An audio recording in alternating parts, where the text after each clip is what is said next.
Olá, você que nos acompanha em uma nova edição do Momento Político, nosso quadro do canal o Hoje News aqui no YouTube. Sejam muito bem-vindos. Ao meu lado eu tenho a presença do nosso jornalista amigo Iago Salles. Seja bem-vindo. Muito obrigado, Felipe Cardoso. E gostaria de agradecer a presença ilustre do pré-candidato à Prefeitura de Senador Canedo, Divino Lemes. Obrigado por separar, Divino, um espaço na sua agenda para nos atender, para vir aqui trocar essa ideia, falar um pouco sobre a boa política. Obrigado, eu que agradeço, obrigado a vocês, obrigado ao grupo de comunicação hoje, né? Toda a direção, todo o grupo, por nos receber. Divino, eu vou começar com a primeira pergunta. O que, inclusive, nós comentávamos aqui rapidamente antes de ter início esse quadro, né, sobre as movimentações da política recente, né, o que a gente tem percebido aí através das pesquisas eleitorais, sobre o cenário político não apenas aqui em Goiânia, em Goiás, né, nas cidades do estado de Goiás, mas também a nível Brasil. Me parece que há um certo desejo por parte do eleitor em buscar figuras que tenham experiência, né, que tenham essa bagagem, né, e que eles não estão mais dispostos a embarcar em experiências, vamos dizer assim, aventureiras. Exatamente, né? Prefeituras não são lugares para experiência. Então, o que eu queria comentar com você para a gente começar essa entrevista parte justamente desse ponto, né? Não dá para dizer que o senhor não tenha experiência. O senhor acredita que isso vai te trazer uma certa vantagem nessa disputa que se aproxima agora de 2024 ou não? Bem, eu diria com segurança que o histórico meu de vida é quem me carrega, tá? Então, traduzindo em forma prática, aqueles que me conhecem no município é que são tradutores da minha caminhada. E me dá muita tranquilidade falar, olha, eu vou entrar numa seara que precisa correção, que precisa novos caminhos, porque eu entro com tranquilidade, conheço o terreno que estou pisando, né? Então, isso aí que você coloca é muito tranquilo e transparente para mim. Ou seja, até um novato entender como funciona o processo, equilibrar, ou às vezes tomar decisões que são de repercussão negativa, quem passou por algumas experiências atalha muito tempo perdido, vamos dizer assim. Então, estou tranquilo, muito em paz, vamos apresentar propostas. O grupo que estamos formatando é um grupo novo, embora com a experiência do encabeçamento nosso. Novo Entendeu? em qual sentido? Novo de propostas e pessoas. Cidade inteligente, por exemplo? Sim. Tecnologia? Sim, precisamos de tudo isso, mas sem perder o foco de que a gestão precisa entregar para as pessoas. Certo. Sabe que a cidade pode ser inteligente, precisa atualizar tudo, mas o foco principal é que quem precisa da demanda dos resultados dessas tecnologias todas, receba o serviço. Divino, o senhor fala em o que é novo, né? Vamos assim dizer. E ao mesmo tempo, trazendo ainda para o que eu falei no início, né? O senhor teve uma vasta experiência em relação à administração de Senador Canedo.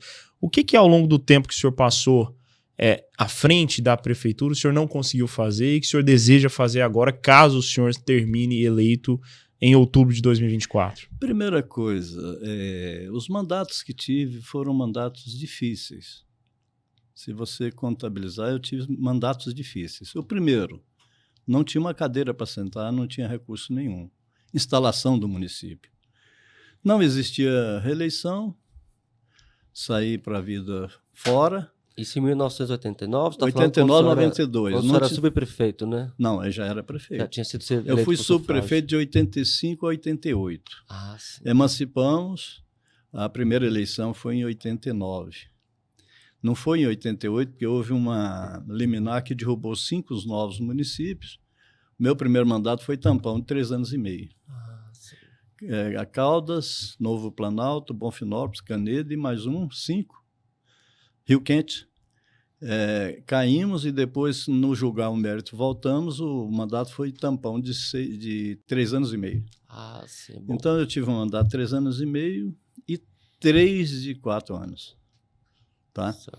Então, você pergunta com relação Ao que o senhor não conseguiu fazer durante prefeito, que pretende fazer agora? Com esses mandatos de dificuldades, vamos dizer assim, eu sonho ter um mandato regular, para que a gente possa começar uma programação levantada na comunidade na pré-campanha, levado para dentro do bojo da campanha, discutido com a sociedade e executar esse planejamento. Eu cheguei a voltar para a prefeitura numa fase em que eu recebi 8 folhas de salário atrasados do anterior. Fornecedores todos atrasados, sem pagar. E a cidade cheia de lixo, não trocava lâmpadas, não fez nada. Então, até você equacionar a prefeitura, colocar em ordem, o tempo passa. Então, meus mandatos foram difíceis. Esse último mandato, 17 e 20, um mandato de crise institucional nacional, né? Tira Dilma, tira Temer, o recurso cai. Hora que a gente equaciona a prefeitura, planeja, coloca em ordem, organiza a parte financeira para entregar serviços e obras, pandemia. Aí foi uma tragédia. Então, de modo que o meu sonho é ter um mandato regular e mostrar a nossa capacidade de gestão com eficiência, com qualidade, e fazer um mandato histórico. Apesar do senhor, né, falar sobre essa questão né, do mandato regular, né, que o senhor planeja ter e tudo mais, eu preciso, claro, entrar ainda, já que a gente está falando dessa questão das movimentações. Se né? sei, digo que sei. Se não sei, eu vou falar que eu não sei. Não, mas eu acho uma oportunidade interessante para o senhor explicar, porque foi repercutido, né, em vários veículos de comunicação, inclusive aqui a gente trouxe, né, mostrou o que estava acontecendo na época, que o senhor enfrentou aí um certo descompasso em relação à sua pré-campanha, né? A possibilidade de se viabilizar. Foi indeferido e aí depois houve uma certa movimentação que o senhor conseguiu... Você fala em 2016? Não, agora. Nessa movimentação que houve...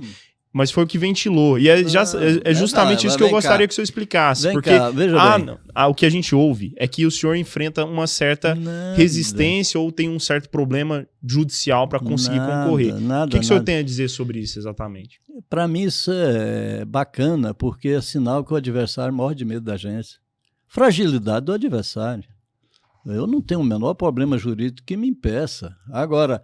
Por exemplo, eu fui prestar contas, eu tentei deputado e depois não deu certo, eu toquei até o final, mas ficou a prestação de contas para fazer. Você dá a entrada no TRE na prestação de contas, o setor de análise coloca em diligência. Todos os demais candidatos a deputados na mesma situação.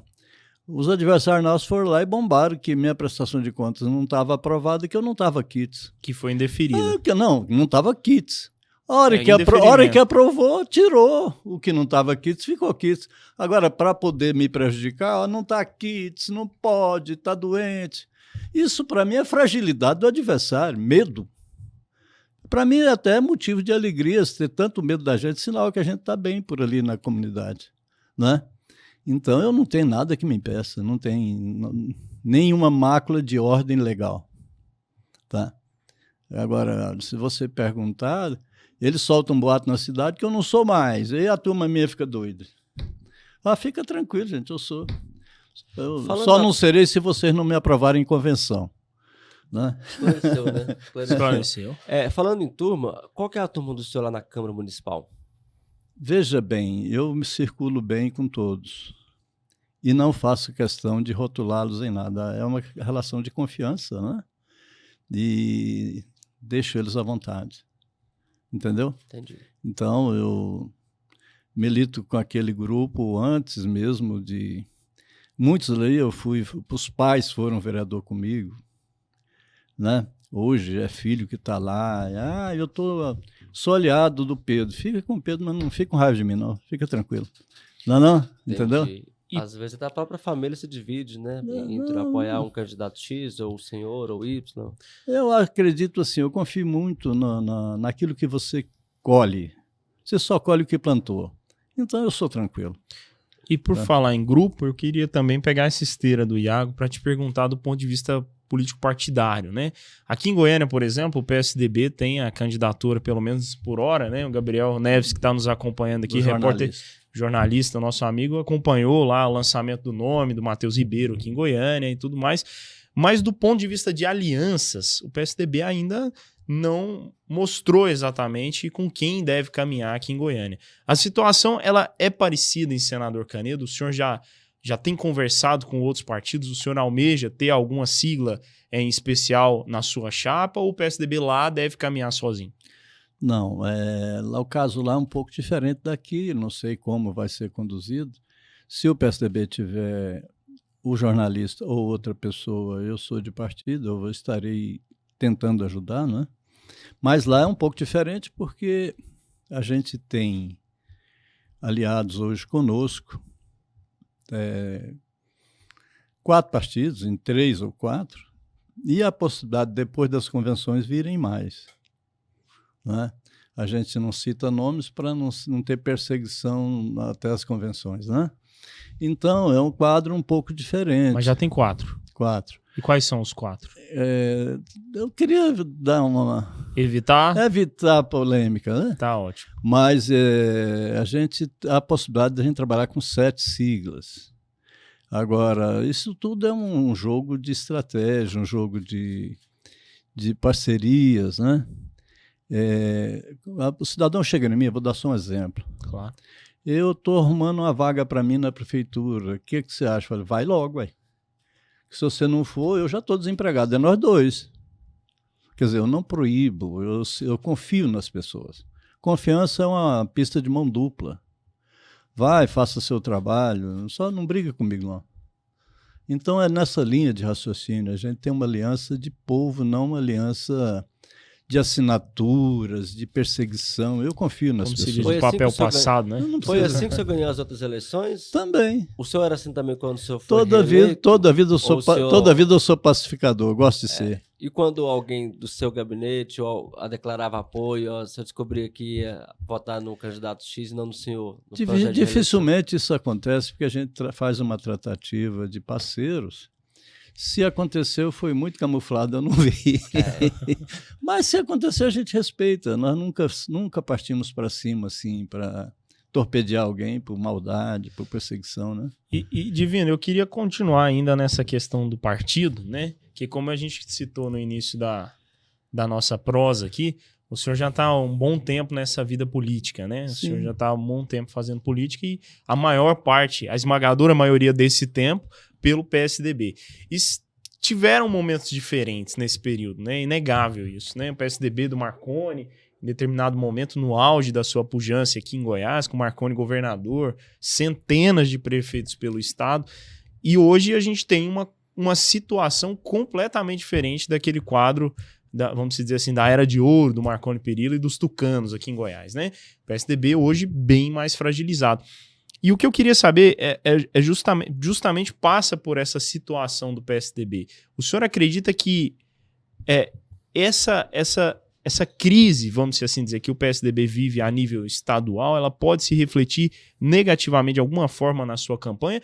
Ou o senhor tem tranquilidade para dizer, esse é meu partido mesmo e é por ele que eu vou balançar a bandeira? A gente tem que entrar num projeto por inteiro. Eu não sou meio PSDB, eu estou PSDB por inteiro. O PSDB precisa se reconstruir. Então tenha em mim um operário dessa reconstrução, né? Discutido, conversado. Eu estou no PSDB por alguns motivos claros que eu não escondo de ninguém. O primeiro deles é gratidão. Eu sou grato ao governador Marconi porque, quando ele era assessor do Henrique Santilo, ele abriu as portas do palácio para o governador nos ajudar a emancipar a cidade. O processo de emancipação estava travado por questões políticas e por questões administrativas na Assembleia. Precisava de correções de limites, precisava de alterar para não cair em liminares com os municípios vizinhos por questão limítrofes. E precisava de topografia, precisava de novos mapas, o distrito não tinha renda nenhuma, como é que você ia fazer isso se não tivesse apoio do governador? Então Marconi abriu as portas do palácio para dialogar com o governador para nos ajudar a emancipar. Então, eu sou grato por isso, tá? Sou grato que quando ventilou meu nome para ser o primeiro prefeito, ele estava comigo lá. Ele foi governador, eu não sou aquele de estar no primeiro da fila. Eu não gosto de estar forçando a amizade. Mas eu tive um tempo fora, fui do primeiro escalão do governo. Eu vejo tanta gente que era tão importante no governo Marconi hoje, que hoje o torpedeia. Eu acho isso errado. Gratidão é uma coisa importante, uma virtude rara, mas tem que ter. Então, se eu estou no PSDB, eu sou grato, né? E estou chegando no momento que está precisando de operário. Então, é hora de mostrar que você é grato e tem coragem de trabalhar. E também por segurança. Se eu vou para um partido de influência do adversário, eu posso estar lá, estar bem, mas na hora que for registrar a candidatura, o partido vai para a mão de outro. Então, eu tenho que ter segurança, porque quem está comigo precisa de ter segurança que o grupo vai indicar o prefeito, o vice e vereadores nas convenções, né? Então, por tudo isso é que eu estou, entendeu? Claro. Ou seja, um tucano mesmo de penas azuis e amarelas. Veja bem, essa não tem questão ideológica, né? Tem questão de gratidão e vontade de trabalhar. Entendi. Se eu tivesse sido acolhido num outro partido, no decorrer da caminhada, com a mesma tranquilidade, eu poderia estar em outro. Falando em questão, Divino, vou chamá-lo de Divino, né? Pode ficar à vontade. Próximo, né? Pode ficar à vontade. Prefeito, a gente é mais próximo. É mais na povo, frente, né? É mais na frente um pouco. O senhor está percorrendo muita cidade, mais ainda, né? Lugares que o senhor já pisou, talvez lugares que não pisou ainda, porque né, que não havia pisado, porque a cidade vai se desenvolvendo, vai criando um shopping ali, cresce muito. Uma galeria ali, um supermercado ali.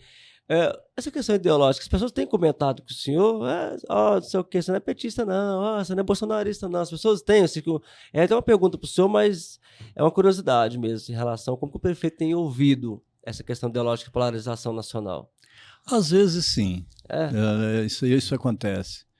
Se você está no segmento religioso, é abominável a esquerda, né? Se você está em algumas situações, não gosto do ex-presidente. Ou na periferia, ou então às vezes no momento social. Isso acontece sim. Estudantil, agora, eles sabem que a postura do PSDB é de um só Brasil. A tendência que o partido prega é de não ter esquerda nem direita e sermos um único país, um só Brasil. Se há um só Brasil, a tendência nossa, na nossa cidade, é trabalhar para o povo, independente da bandeira que seu coração carrega, entendeu? Trabalhar para as pessoas.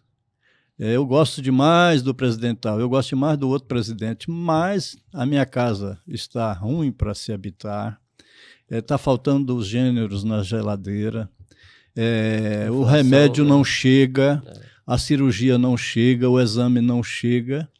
É contra essas diferenças que a gente põe o grupo para trabalhar para fazer o prefeito, o vereador, o vice-prefeito. Entendeu? Então, a nossa luta, o partido verdadeiro nosso chama-se Senador Canedo, um município de Goiás que precisa de atenção para o povo. Tá? Para o povo. A fala do senhor é bem antropológica, assim, do sentido do que a política é necessário, o que é necessário para a política social, né, que impacta a questão de geração de emprego, Sim. A relação do empregador com o empregado, Sim. Porque se o empregado está morando em um lugar digno, se ele tem acesso à saúde, ele consegue se reabilitar de uma dengue muito mais fácil, se chega a vacina, né? Qual que hoje é a maior bandeira do senhor? É isso que ainda não... acho que olha, eu tenho falado o seguinte, nós precisamos de uma cesta de serviços. Não dá para mim falar, eu vou pegar a bandeira só da industrialização, que foi um carro-chefe nosso. Não vou pegar só a bandeira do combate à fome. Eu não vou pegar só a bandeira da urbanização bonita da cidade. É uma cesta de serviços que envolve autoestima e qualidade de vida. Então, não dá para você chegar numa cidade igual a nossa, que tem recursos e que é uma cidade com uma população pequena relativa ao recurso que tem, e falar assim, eu vou trabalhar só cidade inteligente. Nós precisamos ter uma cesta de serviços que faça o cidadão sentir que a vida dele melhorou. Segurança pública, saúde de qualidade, educação. A educação você não mede o serviço prestado na cabecinha do nosso filho, da filha. É um contexto que lá na frente, quando adolescente, quando adulto, ele tem a condição de disputar de igual para igual um concurso, uma prova para serviço, e nós estamos perdendo terreno claramente na qualidade do ensino. Por quê? Danou-se fazer PAD, processo administrativo com o servidor, tirou gratificações, perseguiu demais, persegue toda hora, proibiu as categorias de fazer movimentos, tem multa diária se parar para fazer um movimento e reunir. Então, tem um negócio que eu nunca vi. A Venezuela, para o atual prefeito lá, é fichinha, tá mais perseguidor a quem pensa diferente dele do que o Chávez fazia e o Maduro faz na Venezuela. Então, isso precisa mudar. Uma das colunas principais da democracia é o direito de livre expressão, que vocês praticam aqui na imprensa. Sim, é um fato. Lá não tem. Eu fui visitar um empresário outro dia, que é meu amigo, até se candidatou vereador comigo. A hora que eu saí, chegou um grupo de fiscal, deu uma multa nele, que já era a 40ª multa, porque ele recebeu o adversário. Mexeu-se na malha viária interna da cidade, sem consultar um morador, virou rua de sentido, passou um sinal para ciclistas. Se o camarada parar em cima do sinal na porta da casa ou na porta do comércio, multa. Então o senhor garante que, por exemplo, se é uma crítica que o senhor faz à atual gestão em relação a essa malha Não estou criticando a gestão, são fatos. O senhor pretende reaver, então. É um recado que o senhor está mandando para a população local que o senhor vai mudar, então. Vai reaver, não é eu que vou mudar. Você é morador da rua que foi mudado aleatoriamente, nós vamos reunir, ué. Vocês estão felizes com esse trem desse jeito? Melhorou, piorou? Palmas, fica. Entendi. Não, nós quer o senhor que... também fez uma crítica à questão das multas. O senhor vai Não, revisar eu também ando o sistema de eu ando multa. aqui na cidade. Eu, graças a Deus, sou figura conhecida por tanto tempo de uma atuação. O cara fala, estive na sua cidade, ganhei uma multa e ponto na carteira. Já houve casos de eu falar, vem aqui para nós conversar. Entendi. Não vou não. Eu estranhei, está multa toda hora, vem aqui para você. Você entendeu? Então, nossa cidade é a cidade hoje das multas. Quase 2.000 câmeras para fazer dinheiro. Ali não é indústria, não, é fábricas de multas. E o senhor, ao ser eleito, provavelmente vai querer tirar essas câmeras. A proposta do senhor é essa. Mas tem que mudar, nós não podemos ficar refém dessa situação. Sim, mas uma das propostas do senhor, então, é retirada das câmeras. Ou pelo menos diminuir, ou mudar o foco das câmeras. Eu penso que aquelas câmeras são locadas, é a indústria de alguém ganhar dinheiro. Entendi. Se for de propriedade da prefeitura, aí é patrimônio público. Sim. Aí você tem que mudar o foco. Transformá-las em câmeras de segurança, orientação de trânsito, na verdade, mas sem o foco de indústria de dinheiro. Essa é a proposta que o senhor Sem traz, dúvida, sempre assim, orientação e não fábrica de dinheiro. Nós não podemos confundir câmeras de segurança com indústria de multas. A cidade tem 136 mil habitantes, famílias e famílias que não têm carro. Eu, sem medo de errar, ultrapasso a casa dos 600 mil multas. A cidade ela é muito afamada, afamada nos últimos 20 anos por ter isso inclui também o mandato do senhor, do atual prefeito, do Vanderlan, afamada por ter qualidade de vida, certo? O senhor concorda nisso? Que nesses últimos 20 anos, 25 anos, houve uma melhoria e a população ela reconhece isso de maneira genérica. Eu não estou especificando X ou Y ou Z prefeito, né? Sim. Hoje as pessoas têm vontade de morar em Senador Canedo. Sim. Só que existe um problema da questão dos condomínios. Eu vou mexer no vespeiro aqui agora. Os condomínios irregulares. Existe uma proposta do senhor em relação a isso? Não existe tantos condomínios irregulares assim, não. Certo? Mas existe orientações do Ministério Público, por Pouquíssimos. exemplo? Alguém que fez a revelia, eu posso contar nos dedos para você. Numa escala de 0 a 5, talvez 3. Certo. Não é um problema que... Não, não, preocupa, lógico. Tem a questão da ambiental eu sou legalista, né? Se tem lei, você tem que cumprir a lei. Certo. Agora, isso com a chegada da nova lei lá do Temer, final do governo Temer, o REURB, isso é passivo de resolver. Passivo de resolver e passivo de proibir as novas incursões nesse sentido. E uma orientação também a quem claro, tem esse projeto, né? Para isso existe a AMA, para isso existe a Secretaria de Habitação, tá? Então, a lei foi feita para ser cumprida. Até a chegada da lei do REURB, nós estávamos presos na Lei 6766 de 1976, que exigia isso para lotear. Com o REURB, você tem a possibilidade de continuar elencado no plano diretor da cidade, que dá o norte de crescimento, também com a possibilidade de forma legal, regularizar todos esses loteamentos que estavam ilegais. E o senhor, como foi um dos primeiros a discutir a questão da emancipação do município, o senhor entende muito bem disso, né? Como que a cidade ela foi além de eu entender, eu sou formado na área, né? Planejamento. Ou seja, quando fui prefeito a primeira vez, nós tínhamos uma população pequena, mas já foi o primeiro plano diretor nosso, nós emancipamos em 89, o primeiro plano diretor da cidade com leis claras sobre crescimento foi de 90, do meu primeiro mandato. Então, se você for lá e pegar os aparatos, você vai ver o plano diretor de 90. Esse plano diretor fez com que, de forma legal, não se loteasse nada mais sem asfalto, sem a água, sem a tubulação de esgoto, mesmo que o esgoto não esteja completamente instalado, mas quando instalar, a rede já está lá, né? Então, a energia elétrica, luz de rua, tudo é obrigação do loteador, por causa do plano diretor. E lá tem LED agora, não tem? LED foi instalado por mim nos principais centros e deixei comprado estoque. Foi, né? Deixei comprado, se não me engano, 15 mil lâmpadas. Certo. Eu troquei o que dei conta, terminou o mandato, eles continuaram trocando. Você alguma pergunta? Eu queria fazer naquela questão lá da pesquisa. Quero, não. Você já fez umas 20, deixa eu fazer só umas 5 aqui para equilibrar o jogo um pouquinho. Exatamente. É bom demais. Gostaria de participar também, se você me permitir. Pode, claro. Divino, eu queria saber o seguinte, cara, eu vou ser bem objetivo nessa pergunta, porque desde então o que se fomentava no município era um duelo entre o senhor e o atual prefeito Fernando Peloso, mas num passado não muito distante, entrou uma nova figura, que é a Isaura, na disputa, né? Vamos assim dizer. E o Vanderlan, que sentou nessa mesa também, e nos garantiu que na contramão do que é ventilado, ela não vai recuar e que vai levar sua pré-campanha até o final.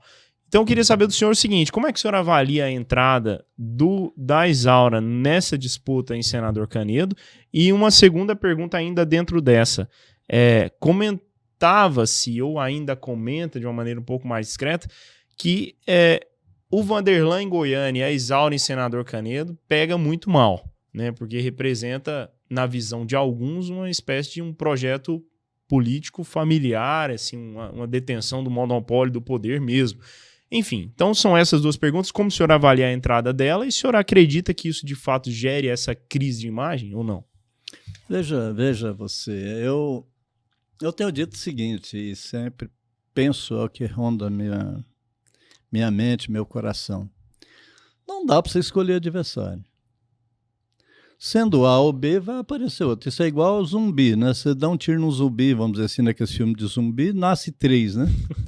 Entendeu? Ou mais. Então não tem essa história de falar, fulano vem e fulano deixa de vir. Nós temos que apresentar bons projetos, ser transparente. Eu, no meu caso, continuo morando na mesma casa a vida inteira, não mudei para condomínio, né? Então, eu nunca morei em Goiânia. Né? Alguém sai de Goiânia para ser candidato lá, mora numa mansão, não sei se é o caso deles. É diferente de nós que moramos lá, estamos no meio do povo. Então eu vou manter o meu foco, a minha maneira de ser e não penso em escolher adversário. Essa questão familiar de querer tudo, deixar de querer, é a economia doméstica deles. Eu também gostaria de ficar à parte desse julgamento, tá? Quem vai fazer esse julgamento com propriedade é dia 6 de outubro, eleitor. Nós iremos fazer esses questionamentos, que é normal dos fatos, não das pessoas. Então, eu acredito que o que vai valer são propostas, transparência.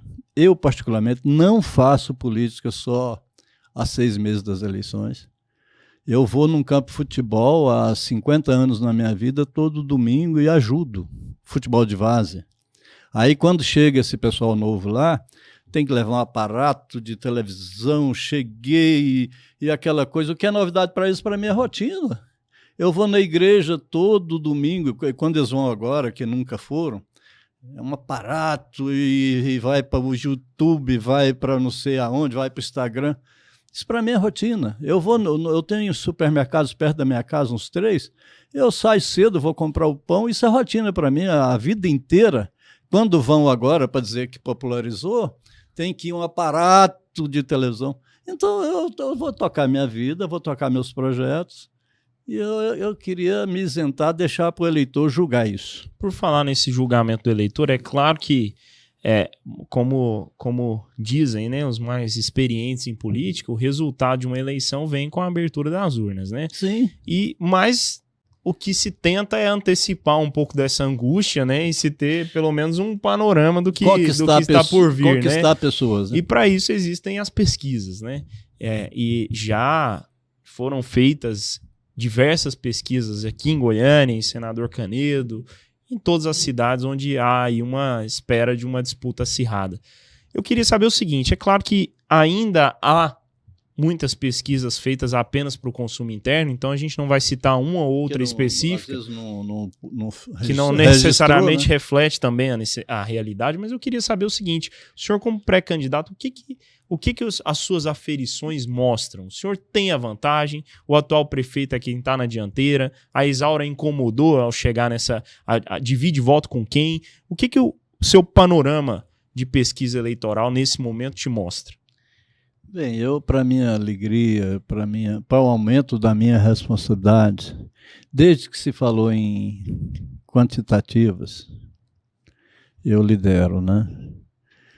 Com muita humildade recebo e acredito que eu tenho que acelerar o meu trabalho para que esse processo cresça e não diminua, né? O contato direto com as pessoas, fazer valer de um trabalho de propostas. Agora, existe o político que gosta de ser enganado. Contrata um instituto para mentir para ele mesmo, né? Então, tem pesquisas que andaram lá que diverge 100% das internas nossas, que coloca A ou B na frente. Isso, para mim, é mentir para si próprio. E não é o que a gente quer para nós, né? Eu mantenho com toda a mentirança, com todo o processo de tentar desgastar a nossa pessoa, eu mantenho 12, 15 pontos de frente do segundo colocado, que alterna entre a mulher do senador e o atual prefeito. Agora, recentemente, tem notícia que a prefeitura patrocinou uma, que o prefeito está quase zerando 100% e voltando a começar do zero de tão bom que está. Mas ele está enganando a si próprio, né? A leitura que eu faço. Registra, joga para ver se influencia as pessoas, mas não cola, né? Isso não cola. Na minha visão, isso não pega. As nossas mantêm bem para nós e nós vamos continuar focados no trabalho. Boa. E Marconi Perillo vai estar lá no seu palanque? Olha, eu gostaria muito, mas ele está com a agenda que eu já estou até enciumado, né? Que a gente tem que entender que é o Brasil inteiro, né? Mas deverá estar em 2 momentos, ou pelo menos nas convenções, eu acredito que sim. Isso depende dele, eu tenho o convite, está aberto o espaço. E o senhor, como disse, apesar da agenda invejável, né? Agora por ser presidente nacional do MDB, deve estar sendo... do PSDB, desculpa, deve estar sendo bem assediado aí por várias lideranças do país Brasil como um inteiro, todo. Mas o senhor tem mantido conversas com o ex-governador? Tem buscado auxílio, conselhos? Tem facilidade de falar, né? A gente tem E o que ele te diz, assim? O Marconi é um que caminho ele te orienta? Marconi é um entusiasta, né? Um político nato e uma pessoa de muito operoso trabalho, né? Acredita igual eu, acredita no trabalho, né? Vamos trabalhar, né? Resultado é fruto do trabalho, né? Fruto do convencimento, não é isso? E para finalizar da minha parte, a minha última pergunta, eu gostaria de saber do senhor o seguinte, Divino, lá no começo dessa nossa entrevista eu citei para o senhor, passei, né, brevemente pela situação do PSDB, né, que já teve a sua era de ouro, vamos assim dizer, já foi influente pelo menos 20 vezes mais do que é hoje, estando em diversas cidades no estado de Goiás, e hoje o cenário é um pouco diferente dessa realidade que se tinha, pelo menos até 2018. Como é que o senhor enxerga o caminho do PSDB daqui para frente? O que o PSDB tem que fazer, no seu ponto de vista, para ter de volta a influência, o poder, a penetração que já teve um dia? Olha, manter o foco, né? Manter o foco, manter a proximidade e a transparência com a comunidade, com as comunidades, né? Exercitar a vida pública na plenitude. E quem faz o julgamento é o eleitor, né? Então, isso aí é fundamental, manter o foco, se posicionar, né? E é o que, aparentemente, todo o grupo está fazendo.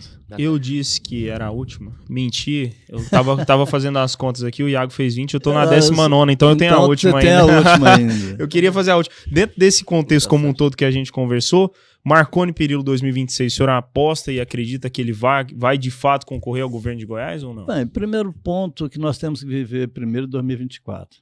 Trabalhar, né? Igual Trabalhar. O verbo é trabalhar. Mas como é que eu vou dar uma de pai de Iná, mãe de Iná em 2026? Política é muito dinâmico, Divino né? Diná, né? Divino de Iná não tem jeito, né, chefe? Então, veja bem, eu penso o seguinte, nessa andança toda pelo Brasil, tem muitos futuros que reservam ao cidadão que é presidente nacional do partido, que é um ágil, que é avançado, que pensa lá na frente.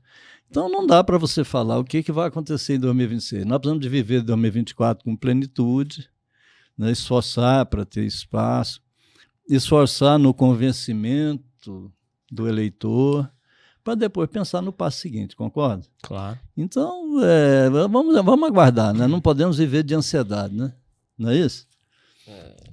E tem alguma relação, hoje o senhor estabelece alguma relação com integrantes do governo ou com o próprio governador Ronaldo Caiado? Porque se o senhor terminar eleito, já que estamos falando de 2024, se o senhor terminar eleito prefeito e senador Canedo, o senhor ainda vai ter uma margem de tempo considerável para manter uma boa relação com o governo, né? E o senhor está num palanque, né, vamos dizer assim, num partido que hoje não tem nenhum laço, né? Pelo menos explícito com o governador Ronaldo Caiado. Como é que fica isso? Até para receber emendas é difícil. Veja como eu vejo as coisas. Cada um tem responsabilidade com quem votou nele. Vamos pensar que eu passe essa pré-campanha, seja escolhido em convenção, seja candidato a prefeito do PSDB e venha a ser eleito. Quem está no governo hoje do Estado teve voz na nossa cidade. Então, são dois cidadãos que têm compromisso com a comunidade. Então, a questão pessoal ela é menor do que a questão coletiva. Só acredito que esse é o perfil do governador Ronaldo Caiado, então, de entender, compreender... Não, eu não sei direito o que ronda o coração dele, mas a minha é assim. Eu, quando prefeito ainda era, e fui inaugurar um conjunto residencial que nós concluímos a obra, o Santa de Virgens. Não foi obra que iniciou no meu mandato. Iniciou no outro prefeito, mas tinha muitas correções e dívidas a pagar, eu arrumei tudo, terminamos a obra, e eu o convidei para ir lá, e ele foi. Quer dizer, eu não convidei o cidadão Ronaldo, eu convidei o governador. O que ele pensa, o jeito dele agir, é problema de economia doméstica dele, mas eu convidei o governador porque eu era prefeito e ele era governador dos goianos e senador Canedo está dentro do estado de Goiás. Sim. Posso até ser criticado porque eu sou amigo do outro, mas eu fiz institucionalmente, né? Não quer dizer que isso comprometeu nada, mas em respeito às instituições. Eu espero, eu sendo conduzido de novo ao mandato, os 2 anos ter o tratamento republicano que o município merece, né? Sem briga, sem problema. Tem algum programa social para levar? Vamos levar, porque o povo merece. Não é o prefeito que está recebendo esse programa, é só as pessoas que precisam do programa. Tem uma obra estadual para concluir? Vamos concluir, chefia, porque você tem votos lá. É assim que funciona. Briga pessoal não vai resolver nada em momento nenhum. Né? Afinal, a política é a arte do diálogo, né? Tem que dialogar. Tem que manter Mundial. O gesto republicano também, né? Sem que está dúvida. acima das ideologias e do pensamento pessoal de cada um. Há um velho refrão aí que é verdadeiro. Não adianta você ficar olhando para o retrovisor. Quebra esse retrovisor, vamos olhar para o painel da frente, que ele é muito maior e tem um horizonte todo para todo mundo, né? Exatamente. Tem mais alguma pergunta, Iago? Não, eu queria só... um recado que você poderia dar para aqueles que não gostam do senhor na cidade. Eu acho que são muito poucos. Eu gosto de todos e espero que a recíproca seja verdadeira. Então, quem não gosta de mim é porque não me conhece. Porque eu sempre pratiquei o bem ao longo da minha vida, sempre tentei ser útil. Então, não gosto de Divino. Quando conversa comigo, passa a gostar, porque sabe que eu não sou de pregar maldade com ninguém, eu sou do bem, né? Então, se você não gosta de Divino, Lemes, em Senador Canedo, marca uma audiência, vamos conversar e entender as ideias, que não necessariamente você precisa me seguir, mas me conheça melhor que você vai ter um pensamento diferente. Esse é o recado para quem não gosta de mim, porventura exista. Tá? Tá dado o recado, então, Divino. Obrigado por separar mais uma vez um espaço na sua agenda para estar aqui conosco, para trocar essa ideia sobre a boa política, sobre as perspectivas para a cidade de Senador Canedo, que é sem dúvidas uma cidade importantíssima do estado de Goiás, e esperamos recebê-lo aqui mais vezes, né? Afinal, ainda restam alguns meses, né? A campanha não começou efetivamente, mas quando todas essas movimentações começarem, a gente quer te ter aqui de novo, para que o senhor fale um pouquinho mais sobre o que está acontecendo lá. Também, né? Porque prefeito eleito ele some, né? Será? Nem atende o Será que telefone da some? gente. Não tem isso A não. promessa, pelo menos na pré-campanha, Se é eu- de não Faz um vão compromisso, sumir, vai né? estar gravado aqui. Ó, aqui nós estamos com 3 repórteres aqui de política. Eu sei que você meniu a cabeça aí, eu te conheço. Gabriel, Felipe e Iago. Só que você compromete a nos atender, responder a nossa mensagem. Deixa eu te até falar outubro, aqui. pelo menos. Vamos fazer um retrocesso na minha vida. Se eu tive 4 mandatos de prefeito, é sinal que eu atuei diferente do que a maioria. Ninguém, historicamente, na minha cidade teve 4 mandatos. Então, a gente tenta fazer correto, tá? Então, veja bem, se você chegar na minha casa, qualquer hora, eu estando, eu abro a porta para você. Independente de você ser morador de Senador Canedo ou não. Se você me parar na rua, mesmo que eu não lembre quem é, olha, quer falar com você? Eu paro. Anda de vida aberta. Eu ando mais sozinho. O Wilson está comigo hoje, que é meu amigo, veio comigo, mas eu ando mais sozinho, para dar liberdade do cidadão me parar. Entendeu? Paro na rua, converso. Aí, quando eu estou no mandato, eu recebo. É lógico que o trabalho institucional do prefeito é forte, mas eu recebo e não saio da prefeitura, quando estive na prefeitura, sem falar com o último.